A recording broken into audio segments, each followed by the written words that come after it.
on episode 464 of I Am Salt Lake podcast, we are joined by Hannah Foster from Foster's Refillery. Hannah was visiting family here in Utah when COVID hit, and as a result, her experiences mostly while living in New Zealand, she decided to create a local green refillery service in Salt Lake City. Hannah is so smart and funny, and I love talking with her. I'm so on board for this refillery service idea. This is a great conversation. Really, really fun one. Hey, before we get into that conversation, though, we should introduce ourselves. My name is Chris Hollifield. And my name's Chrissy Hollifield. Hey, welcome to our podcast, everybody. If this is your first time listening in, if this is your first time downloading the podcast, you may be asking yourself, what is it all about? What am I about to listen to? Well, this podcast is a podcast where Chrissy and we're showcasing awesome people here in Salt Lake City. Anyone with a cool story to share, like business owners, authors, tattoo artists, restaurant owners, breweries, distilleries, food truck owners. Go check out our website. I mean, there is tons of awesome conversations there. Tons of them. That's at least 464. At least 464. But on that note, this is the last episode of 2020. Holla! That's good, right? I'm ready to get this year behind us. 2021 can't be worse. Well, let's, wait. Did I knock on wood? I'm knocking on wood. Knock on wood. All right. Quickly Let's move forward. But before we do, guess what I'm going to be celebrating New Year's with? What is that? A big ol' steaming cup of Hugo coffee. And I will have you know, on Christmas Eve, while we were playing Santa, I literally made some Hugo coffee about 8 o'clock at night. Yeah. And you looked at me and you're like, is that coffee? And I was just like, oh, honey, Santa is just getting started. You're like, I need my energy. I've been loving it so much. Hugo Coffee, obviously, are sponsors of this podcast, but they are also one of my favorite companies. They are all about saving dogs one bag of coffee at a time. 10% of their net profits go to dog rescue organizations to provide shelter, beds, veterinary care, and toys. Also, they can be happy and healthy until they get adopted. Hugo Coffee is a craft coffee roastery based right out of Park City. And what's really cool is that their head roaster, John, he selects the highest quality beans with a rich flavor profile for a wide range of roasts from light to dark and even an espresso roast.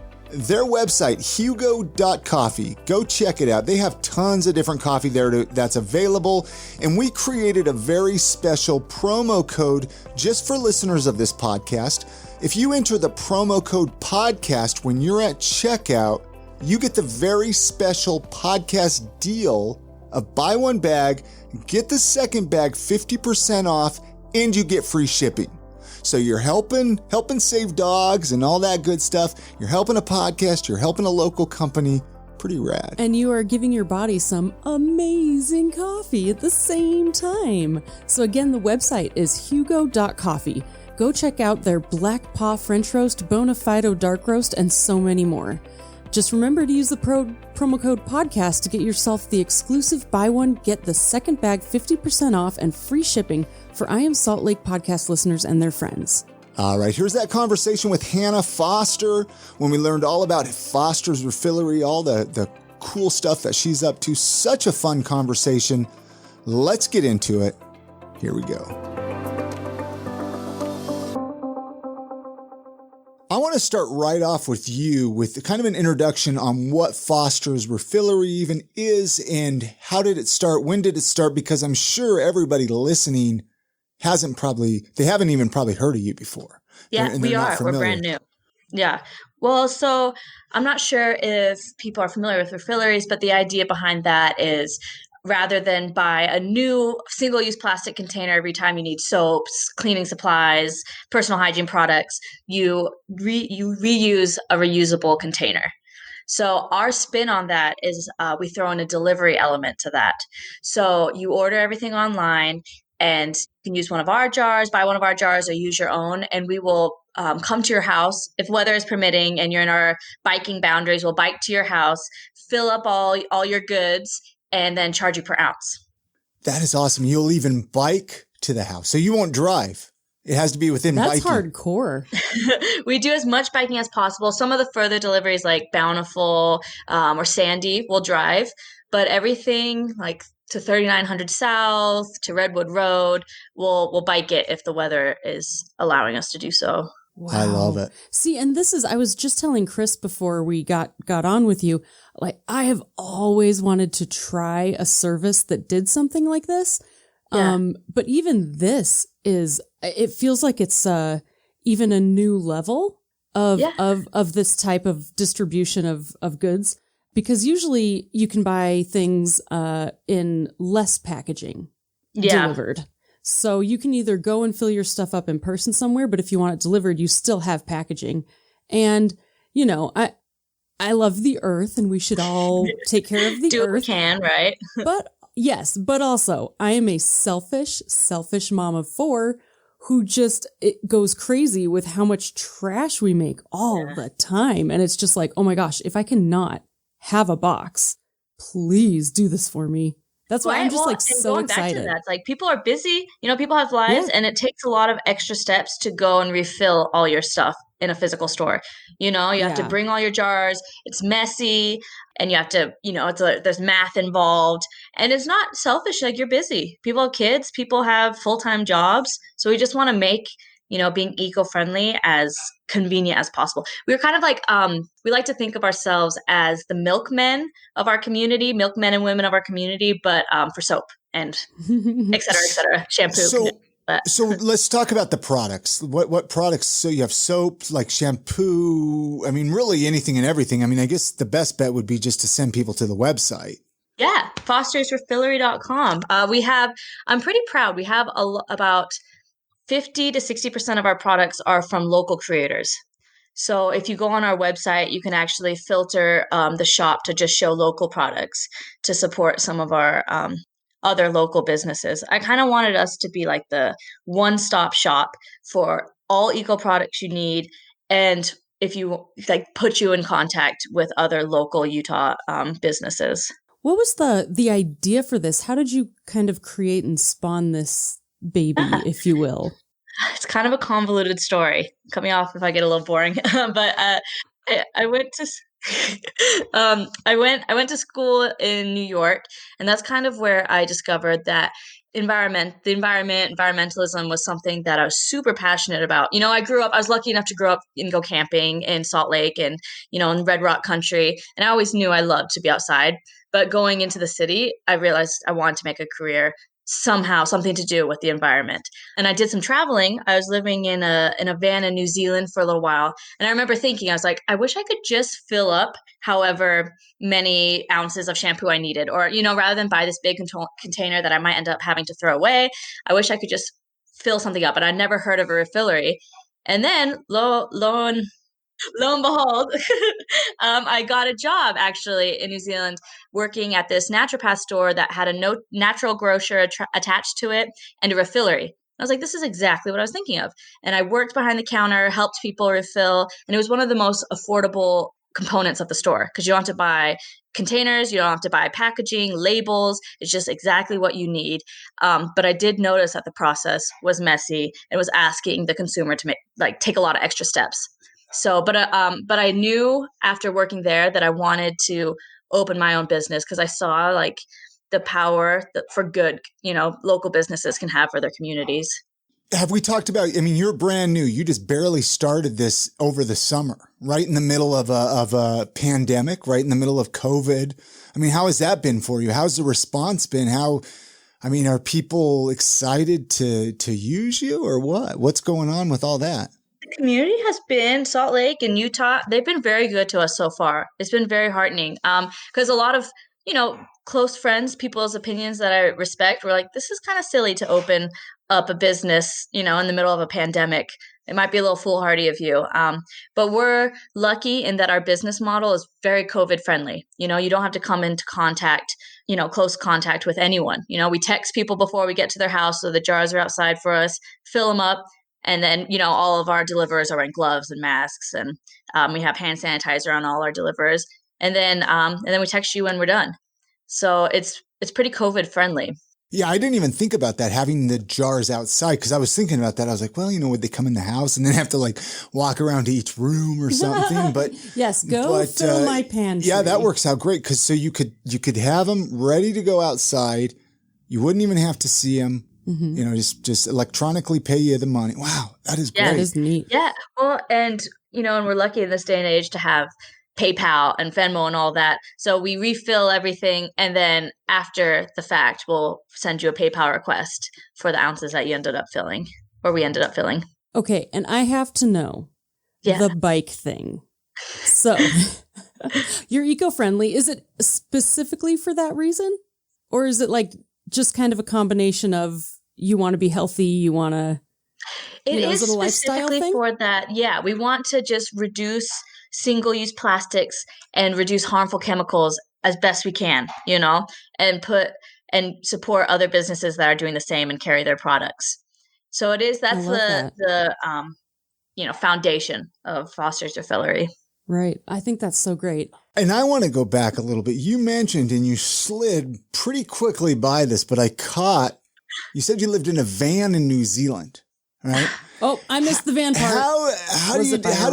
First of all, where in New Zealand? Because we actually have some listeners of this podcast in New Zealand. Really? Nikki and John, I don't know where exactly, I mean, I could look it up, but they're pretty awesome. Why were you living in a van in New Zealand? I mean, it's not connected to anything in the United States. It wasn't like you just drove over there one day and just got... Check it out. I was, I graduated college, saved my pennies, and was like, I really, really want to go on a big old grand adventure. And I ended up going by myself. New Zealand has such a travel-friendly infrastructure. And I was in the South Island for about 3.5-4 months traveling around in the van. And then I ended up settling for about 3 to 4 months in Raglan, New Zealand. So shout out to Herbal Dispensary. That's where I worked. There was no weed involved, despite the name, but that's what I was going to say. Well, shoot. I was going to say too, the word refillery. Mm-hmm.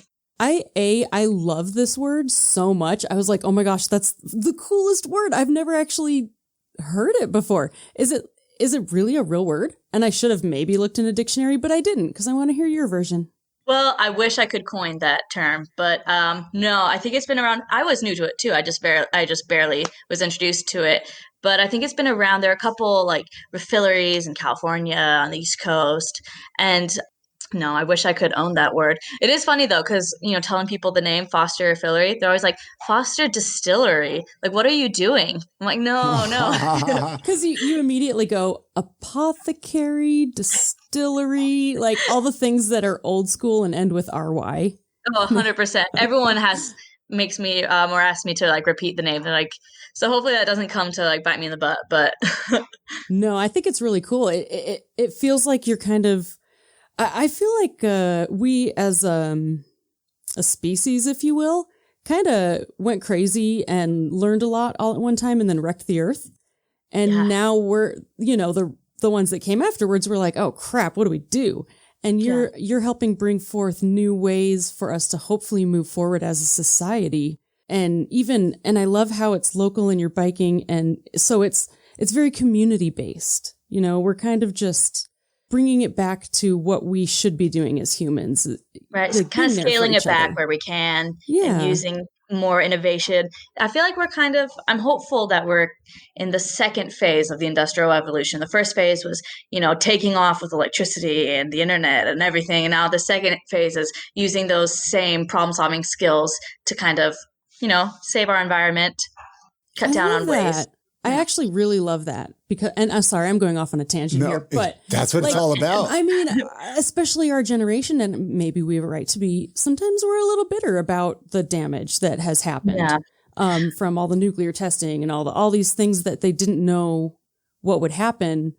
But we have to realize they did the best with what they could, and that technology has led us to where we are now. And so I love your perspective on it, because it's like, look, we're where we're at because of those things. Let's see what we could do. Like, let's make a second movement. Right. Well, and I love being cranky. Something that just really gets me excited about Foster's Refillery is we try to make environmentalism, we're trying to open it up and make it as inclusive as possible, because it can be so kind of have like a holier than thou kind of mentality, or make people a gatekeeping mentality. And we just want to be like, you know what, everyone's welcome here. Everyone's doing the best they can. And that's all we can really ask for. And, people who are more economically disadvantaged, those are the people who are going to get hit with global warming the hardest. So let's bring more people to the table is kind of our ethos a little bit. We're going to take just a minute now and tell you about one of our awesome sponsors. Did you know that it's time to think about your health insurance, podcast listeners? And wouldn't you like to work with a local insurance broker to help you find the best plan? Well, then do we have great news for you?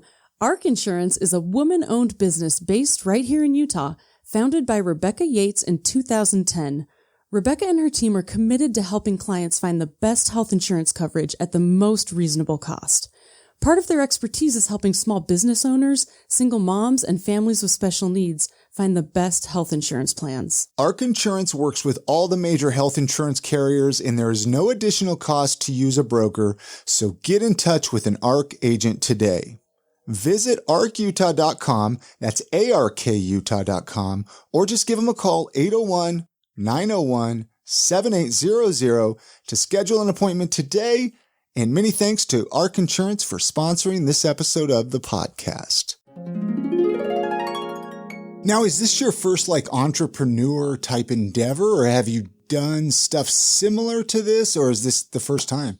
Well, in New York, I worked for about a year and a half for my friend's startup. He opened a media Instagram channel business, and I operated one of the channels that was kind of about environmentalism called Our Lit Planet. And I learned a ton from him. His name is Ben Crame. I saw his hustle, and of course, I saw his hustle. I saw how much work he put into this. And it made me inspired and kind of fired up. It's this is something that I would like to do myself someday.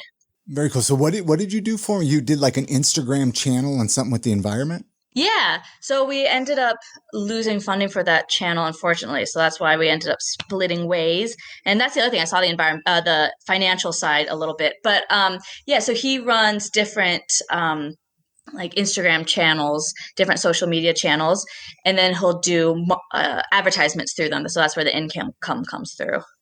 Ah. Interesting. Now, okay, so I was just trying to figure out where the Refillery, that's right, you worked at a place in New Zealand. So my bad with that completely. Oh, no, that's okay. It's a very long story. You've taken all of your experiences and combined them into this really cool new idea. 2020 is almost over, right? This is actually going to be the last episode of 2020. So we're going into 2021.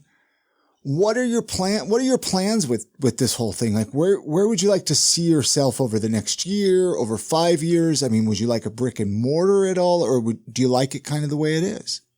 Someday, I think a brick and mortar would be fun, so people could come in and interact with the products a little more. But I think our main deal is going to be delivery. That's kind of the foundation of where we started. And I think it just adds a huge layer of convenience for people. But this next year, we're looking into getting a farmer's market booth. So that will be a fun way to kind of interact in person with people this summer. But I guess our goal is to just grow and get more and more products so that we can be the local eco-friendly Utah Amazon. We can be as convenient as shopping online, but a little more ethical. No, I love that. And I think, first of all, I think you'll do great at the farmer's market, right? Oh, yeah. So I'm super excited. Yeah.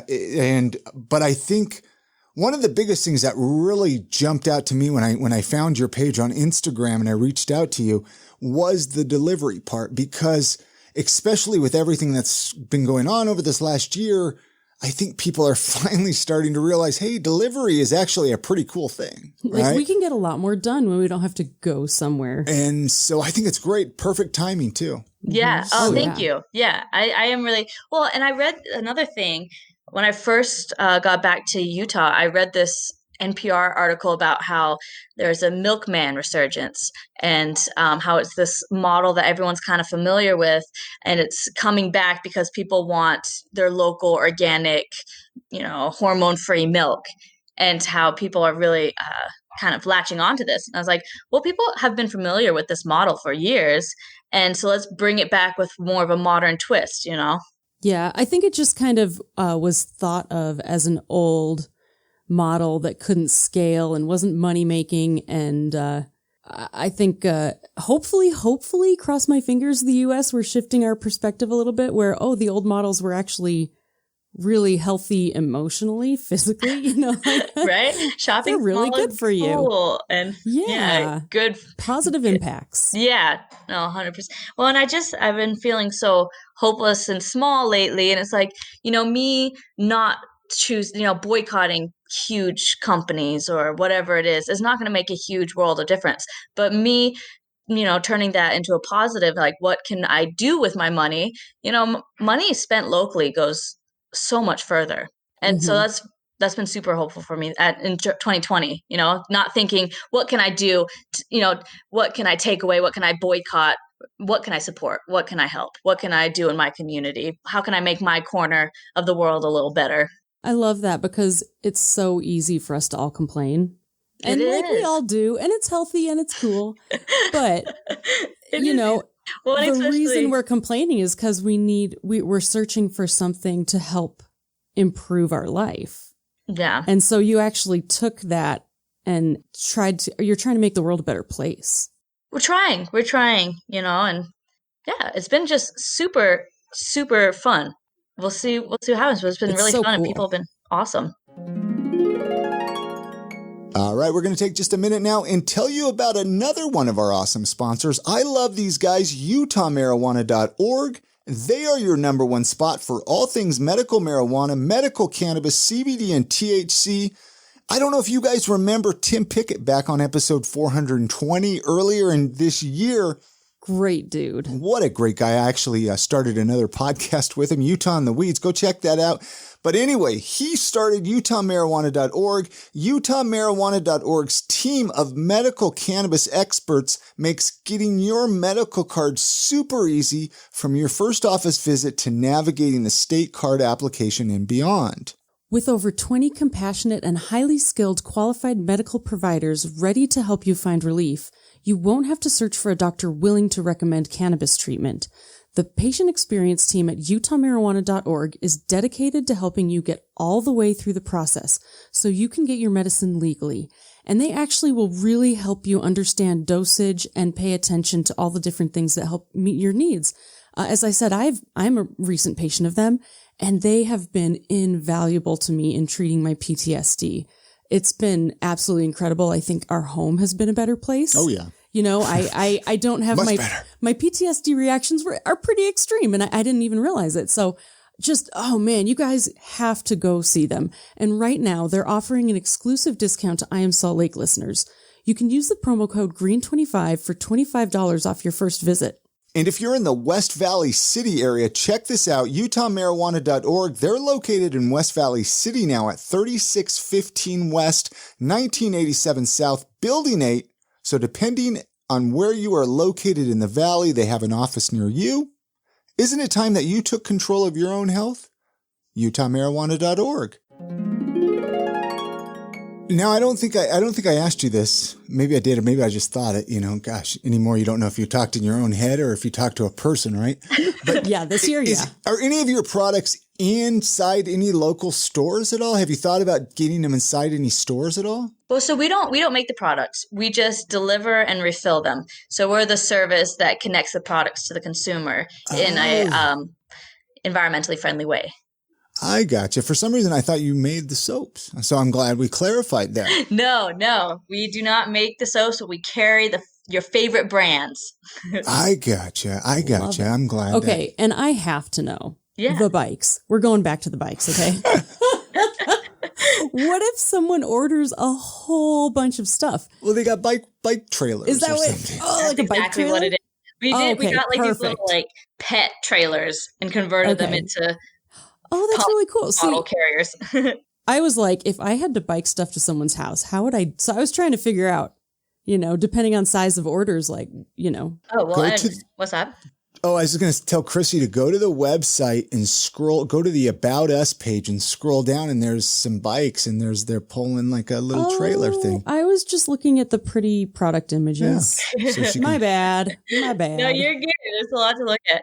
I gotta give my dad a little shout out. He does most of the bike deliveries, and he is a legend. He'll go rain or shine. He'll go with like, it's got to be 20 pounds of product sometimes back there, up in the avenues, up in the Upper East Side.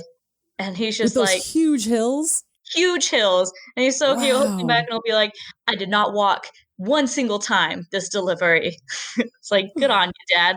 Wow, that's impressive. So he needs a high five. So you got your dad involved? I mean, do you got anybody else, any other family members involved? Roped my dad in. I'm actually just brought an intern on board, which has just been extraordinarily helpful.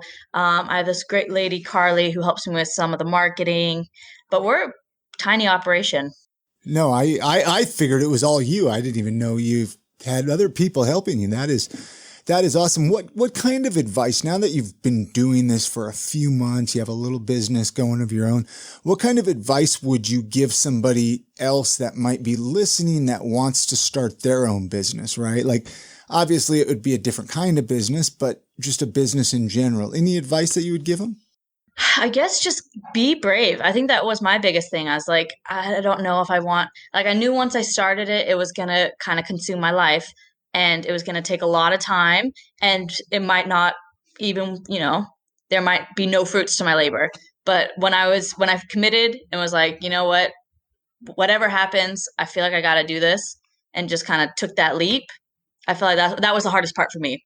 So you were a little nervous starting. You were a little skeptical. You were a little, now is this are you doing this full time now, or do you have another full-time job you're doing on the side with this, or what? So I do this essentially full-time, but okay. I also have a part-time job.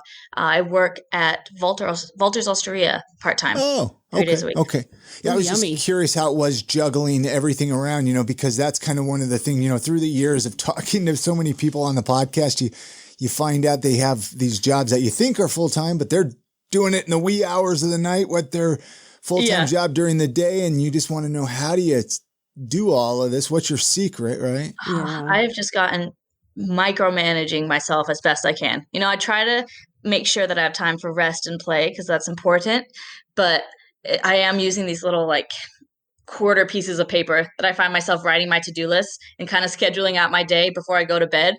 And things can get tight. I wish I had my full attention to focus on Foster's, but it is also, on the flip side, nice to have some security financially, Oh, sure. That always helps, I guess. Do you ever have days that you just don't want to do it, though? Like that you're just not motivated, right? You talk about how you have to kind of, manage and micromanage and all this and that. But do you ever just wake up and you're like, I'm not doing it today? When you're the boss, how do you take a day off? There you go. I've had a hard time taking days off, actually. I'm kind of the flip side where I don't want to do anything else is kind of how I'm feeling these days. Because it's so gratifying.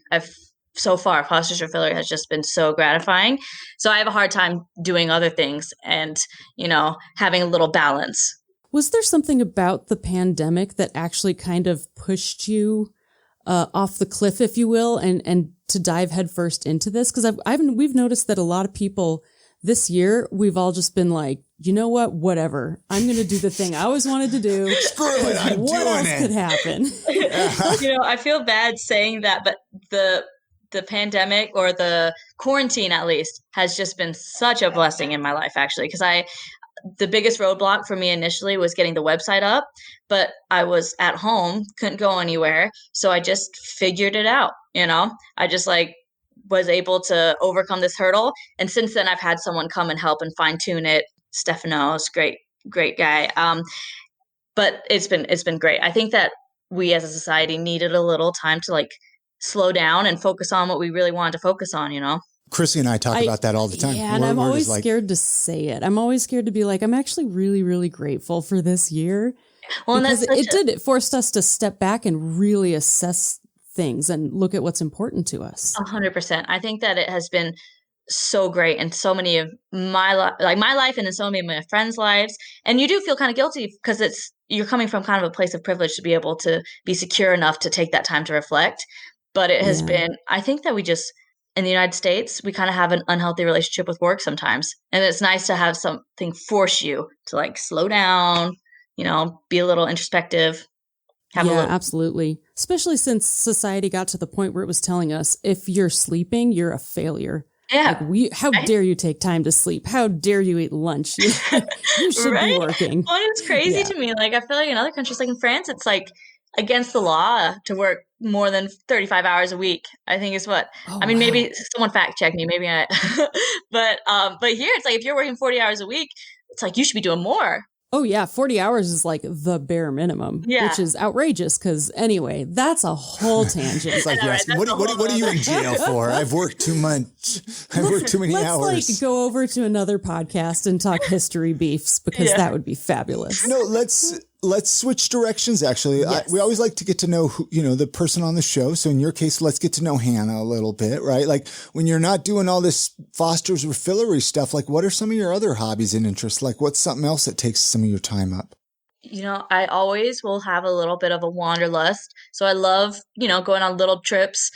This year has been, low-key road trips, which we are just so lucky to live here. There are so many cool places within 4 hours of where we live, This summer I got into mountain biking a little bit. So much fun. It's so scary, but honestly, so fun. I love, got into climbing a little bit. I love to ski. Thank goodness we got a little snow. Let's keep that. Hopefully that keeps coming. Yeah. Big winner. Right? Okay. Can I just say something? Because my ADD brain is having so much fun. Sure. When you said you got into mountain biking, we just interviewed Dog Friendly SLC. And all I could imagine was dogs chasing mountain bikers because I was joking about that on that episode. I watched so many videos of where they set up their GoPro with the dog behind them. Why is that the most fun thing to watch on the internet? I don't know why, but it just sounds great. It's claimed a lot of my hours of my life. It's worth it. Self-care. Yeah. I digress. Back to the questions. No. So what about the most memorable concert or sporting event that you've been to? Ooh, most memorable concert. This is I feel like Utah probably has a lot of little Aquabat fans, but I think the Aquabats was my first concert ever. And where'd you see them at? I saw them, where was it? Was it Utah? What's that? Okay. It was in Utah that you saw. Oh yeah, it was in Utah. I was young. I was 10, 11, went with my brother and dad. And I remember I crowd surfed and I was like, I have peaked. This is it. I don't know if I can get any higher. It's over. Yeah, right. That is all awesome. Downhill from there, man. That is awesome. I remember seeing the Aquabats at a venue down in Provo years ago. They actually opened up for Jimmy Eat World. I might be mistaken, but I'm pretty sure it was at this venue called The Edge in Provo. So if anybody listening was at that show, let me know if that show really did exist or if it was just in my head. And I saw Aquabats on Yo Gabba Gabba. Yo Gabba Gabba. That's so funny. That brings me back to my pre-tween days, my tweeny days. Right? So it's much fun. The best. And I think it was actually co-produced by an Aquabat, which it was. Or so something fun. Well, and I remember my brother was always in bands growing up, and so I loved going to his concerts. I felt like I was so cool. He was older than me, and I was like, oh yeah, I'm going to my brother's show. That really is the best. Yeah. Yeah. We have a few Salt Lake City questions that we ask everybody that comes through here, Hannah. So, of course, we're going to ask you. We have family and friends that visit us from time to time. They come into town, and they're like, show us around, show us a tour, show us some of your favorite spots. And, people have told us anything from, the lake to the mountains to wherever, downtown. What do you have one or two favorite spots you like to show off? I'm trying to think. I've had a couple of friends visit me from New York. I took one of my friends on Highway 12 and I just remember she just fully started crying when we got on the road because it was so beautiful and she'd never seen anything like it. And that was one of the most gratifying things. Showing people the Red Rock Desert for the first time is just one of my favorite things of all time. What about, do you have any favorite local eating spots? Any one or two favorite spots? I love Alche. All Chai. They're what are like on 500 North. It's a Vietnamese vegan restaurant, but it doesn't even taste. It doesn't like the fake meat. I have this one friend. We take them all the time, and then he was telling his other friends, he's like, "Yeah, they have like the best like pho. They have the best like meat sandwiches." And we're like, it's vegan, right? And he's like, "No." No kidding. It's funny. Awesome. It's funny how, it's just funny how that works out that way, right? It's all a psychological thing. But, well, I have a whole theory about that too. Vegans have to work harder for their food, man. You know what? They're gonna make it taste good. They have to be more creative with it sometimes. So like sometimes they get cooler flavor because they have to be like. You can't rely on like the beef fat for flavor. Exactly. Yeah, I love All Chai. Delicious. Arepas downtown. They're by the Pie Hole. So good. They're Venezuelan food. And back when the nightlife was kind of happening here, they were open late, which was awesome. So there's a good place to go. And you're right there downtown. Oh, and then of course, Alberto's, we have such good Mexican food here. Alberto's has saved the breakfast burritos is the size of a baby. It's a classic. Classic. Yeah. A heavy night out drinking and go grab one of those at 2 a.m. Alberto's is always there for you. Good friend. Always there when you need it. Alberto's is the drunk chick in the bathroom giving you hugs. I love Alberto's. Would you change anything about Salt Lake City if you had a chance, right? Like, let's say you had this ability. You're the genie of Salt Lake. Yeah, you're the genie of Salt Lake. I love outrageous and you could change something. Is there anything or not? Maybe not. There are a couple things I think I would change. I think Salt Lake has a fantastic community, but I do think going back kind of to like the outside enthusiast scene, I think it could be a little exclusive sometimes. And I think if you don't have a friend or a family member to kind of bring you in and show you the ropes, it can be intimidating. And like, for example, not to go off on a tangent here, my best friend, he, was born and raised in Utah. He's first generation Vietnamese. And I remember I roped him into this family backpacking trip. And before I convinced him to come, he would say, I don't know if I should go. This is kind of like some white people stuff. And it's like, that's, you're as Utah as anyone else as I am or any of our friends. And it's kind of sad that you feel that way, So I wish we could make it a little less of a competitive scene and make it a little more fun and inclusive and kinder to newbies, almost more welcoming. Yeah. I like that. Because I know that being outside was such a big, important part of my childhood. And, I wish that everyone felt a little more like they had access to that. Another thing, I love seeing the city grow. And I love seeing new people move in and bring, their backstories and their culture and their talents to the city. But I would like to see a little more affordable housing. Like the housing in Utah is just, especially Salt Lake, it's just absurd. It's just it's unmanageable. Right. It's just not. It's not very realistic for a lot of people. So I would love. I know what's his name, Glenn Bailey. He works with Crossroads Urban Center. I think that's his name. Anyways, he had a couple ideas thrown around, like making tiny home developments so that people could have different styles of housing, or even, and also tiny homes are so fun. Coming from living in a van for a little while, I love tiny homes, but, or even, these gorgeous condos and apartment buildings that are being built. If we could make some of those affordable or, make zoning laws. I don't know. I'm going off on a tangent a little bit, but. No, that's a good tangent.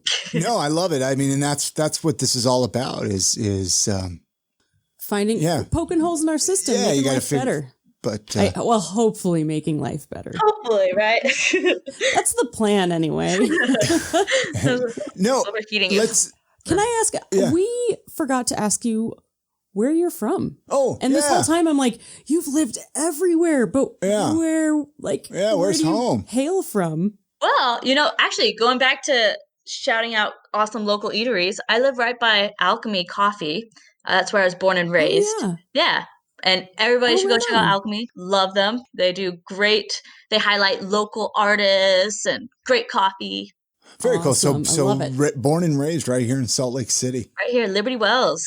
Have you ever thought about leaving? Like, you know how we all get that itch, especially when we're younger, and we're like, I'm going to get the heck out of Utah. You know, I can't handle this place. Sounds like New Zealand was probably the farthest away you could go. So you did a good job. That's true. That's true. I guess that's right. That's right. She was in New Zealand and New York and all that. So she did get out. I had a bad case of that. I had to get out of here. Yeah. When I was 20, I was like, if I live here for another second, I will lose my mind. And I had to leave to get kind of an appreciation. And I actually thought I'd never end up back in Utah. But but you know, things work out and they work out how they're supposed to. My grandma passed away, and so I had to come back a little early for her funeral, and then COVID hit. But I knew, so I was like, I didn't really have a plan, and then COVID hit, and I was like, I knew that I wanted to open a business someday, and I was like, well, I know, I grew up here, you know, my family's here, I have a lot of family friends here, like, this would be the place to open a business. Wow. Okay, so now the timeline's kind of coming together a little bit there. So bam, bam, bam. That's a lot of dominoes falling at the same time. It was wow. A lot of like painful growth and painful discoveries, and then you know you come to peace with it, and I feel great. I'm so happy to be in Utah right now. That's awesome. Yeah, once you get over the hump of like self-growth, everything's great until you have another hump that you hit, and then it sucks again. It's like cleaning your room. You do it, and then you have to do it again, and then you have to do it again. Yeah, and it never ends. The task is never done. It's so true. That's awesome. I'm so glad that I reached out to you to come on the podcast. I mean, you have a heck of a story. I'm sure our listeners are going to love this one, and I'm sure they're going to, you know, connect. Hopefully they even take advantage of your service and everything. Cause I mean, it's a great idea. Let's run down the list. I mean, how can people connect with you that way? Yeah. And take advantage of your service? 100%. So, Foster's Refillery on, fostersrefillery.com. You go on our website and you pick all the products you would like. You check out, you let us know if you want to buy one of our jars or refill your own. And you can we have this feature where you can say how many ounces you want. So that way, you know how much it could potentially cost and kind of control how, rather than, you know, let's say you have a huge jar, but you only want 10 ounces. You let us know. So we fill it exactly how you want it. So that's a really nice feature. There was something else I was going, and another thing, just to keep in mind, we do all of our deliveries within 48 business hours, which I'm pretty proud of. So we'll get it to you quick, you know. Usually we get it to people within 24 hours, but, you know, as we get busy, especially around the holiday season, we're 48 business hours is our guarantee. That's still impressive. I mean, it's very steep and icy, and there's a lot going on in the winter here. I'm pretty proud of that, actually. Because, you know, when people need soap or shampoo, you know, they need it then. They need it, you know, they don't want to wait a week or however long. So we try to get our orders out as quick as possible. And then when you do this estimated cost feature on our website, we won't actually charge you. So we don't want to ever overcharge. Like, let's say you want 10 ounces, but your jar only fits 8. That's what we'll charge you for. Oh, cool. Right on. And just a little hint for people listening, remember to tip the bike messenger guy. You know? Oh, yes. Yes. I love that. Yeah. We had this one house leave us out candy canes the other day, and it was so cute. Aww, I was like, what a sweetheart. So nice. Yeah. Oh, no, I was just going to say, sometimes, I think people here in Utah sometimes we forget tipping tipping and kind of doing that. Yeah. So. Oh, yeah. I love that. It truly is an essential part of a vibrant economy. Yeah. So you're really doing your part. Yeah. By tipping. Oh, that's just really, thanks for bringing that up. That's really sweet. Anything else that you want to talk about before we wrap this episode up, Hannah? Anything that you want to make sure that is mentioned, promoted, that people connect with you? Any hidden secrets that you want to share? Any skeletons in the closet? We're pretty much open book. I would say if you could follow us on Instagram at Foster's Refillery, that would be awesome, because we do most of our marketing on there. If there's any deals, we will post about it there. If we have new products or a new supplier come in, we'll post about it there. Also, feel free to DM us with any questions, because this is a totally new way to shop. You know, so there's definitely going to be questions. And so do not hesitate to reach out to us, you know, direct message us, send us an email. Our email's on the website, and just ask all your questions, you know, because it's like kind of it's a training. We're training our our wonderful, wonderful customers to shop in a new way. Yeah, yeah. And reach out to Hannah and say, hey, I heard you on I Am Salt Lake and I want to try some of these awesome products. So. Yeah. Oh, and I can't wait. I'm just hoping that you explode. And obviously have the manpower to cover it. But like, I just think this is so cool. I know I keep saying hopeful over and over, but I am hopeful. Things are going pretty well, and people have been very, very supportive. And people, I've never even met have just, if you need anything, let us know. We love this idea. And it's been very, very sweet. That's awesome. Chrissy has a final question. She asks everybody. I'm going to let her ask the question. Thank you again for doing the podcast with us. And we'll have to catch up down the road, and see what you're up to. Yeah, thank you. Yes. All right. My final question, no pressure, is if you could leave our listeners with a motto or a piece of life advice, what would you tell them? I think one thing that has been helpful in my life is don't take yourself too seriously, and don't be too hard on other people. If you give them the benefit of the doubt, they're likely to give you the benefit of the doubt, I've noticed. All right. Thanks again to Hannah for joining us on this episode of the podcast. All of the links that we mentioned in this conversation can be found at the podcast website, iamsaltlake.com/464. It's for episode 464. Go check out the links on the website. Go support the sponsors. Go check out some of the other episodes of the podcast while you're there. I did post a question on my Facebook page. I'm curious. I wanted to ask you this, Chrissy, before we left this episode. I want to find out, as we're closing this year, 2020, I want to find out what's the most important thing that you learned in 2020? Well, I have a silly answer and a real answer, but I'll give you the real answer for today. Yeah. I think the most important thing I learned in 2020 actually is that we really are all the same. All of us, no matter what we've experienced or been through, at the heart of all of humans, our brains, like we're all the same, and we need to start integrating ourselves and all of our brain parts together and being the best version of ourselves. And I think a lot of that involves stepping back a little bit from technology and incorporating real life and really just becoming a little more well-rounded. You've really been stepping away from technology. I've noticed that, which is actually surprising because you're such a technology person. You embrace technology. Yeah, I love making technology, but I'm a very sensitive person. So I'm one of those people that absorbs a lot. Yeah. And the overstimulation really sends me in a really unhealthy spiral. And I just can't handle the technology stimulation like I thought I could. Sure. And so it's been really nice. It's interesting. I didn't really think taking breaks from technology. I was like, you hear people do that. You hear it and you roll your eyes. And you roll your eyes. We're all doing it. When we got COVID, that was when I took a little bit of a break there from technology. And I was like, wow, this is kind of nice. It's like a human reset button. Yeah, absolutely. I want to. What's yours? So the most important thing that I learned in 2020 is basically getting control of my own mind. Because once I can get control of my mind, that's when I can figure out the solution to all of life's problems. Hell yeah. No, because it's like, honestly, if you think about it, again, there's that word, thinking about it. It's all in the brain. It's all in the mind. So. No, I love it. I think we kind of came to a similar conclusion there about 2020. I think 2020 has made us all have to be introspective, and it's made us go, oh my gosh, I have to be with myself 24/7, without the outside stimulation. And I don't like myself. And we've all had to figure out what we don't like about ourselves and improve ourselves, which is really painful. It is. But I'm actually grateful for the pain. So I'm being very long-winded. I'm ready for 2021 though. I am so ready for 2021. We got some fun things planned for the podcast. I have some fun things I haven't even shared with you, Chrissy. Ooh, I'm excited so to hear them. Go make sure to support any of our sponsors. They keep this podcast going. SupportSaltLake.com.